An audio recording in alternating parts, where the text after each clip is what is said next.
The most common way companies convert from privately held shares to publicly traded shares is through an initial public offering, IPO, where a private company sells shares to the public for the first time. The IPO process is expensive and rigorous. To IPO, a company must go through due diligence, where all material issues are disclosed to potential investors.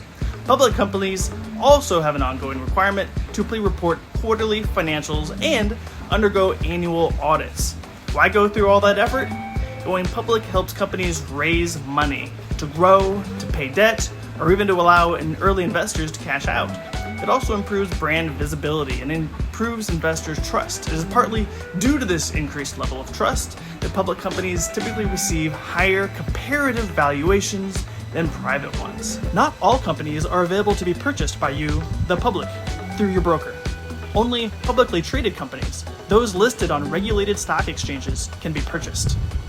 These companies are typically larger, better financed, and have better future growth prospects than small businesses on your street corner.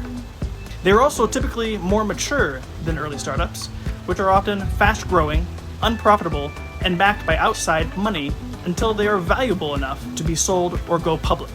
The public companies you buy are often the best of the best just by making it to this point. For more investing content, subscribe to our channel here on YouTube and check out our Patreon account for sample portfolios and more. This video is for informational purposes only and does not constitute personalized financial advice.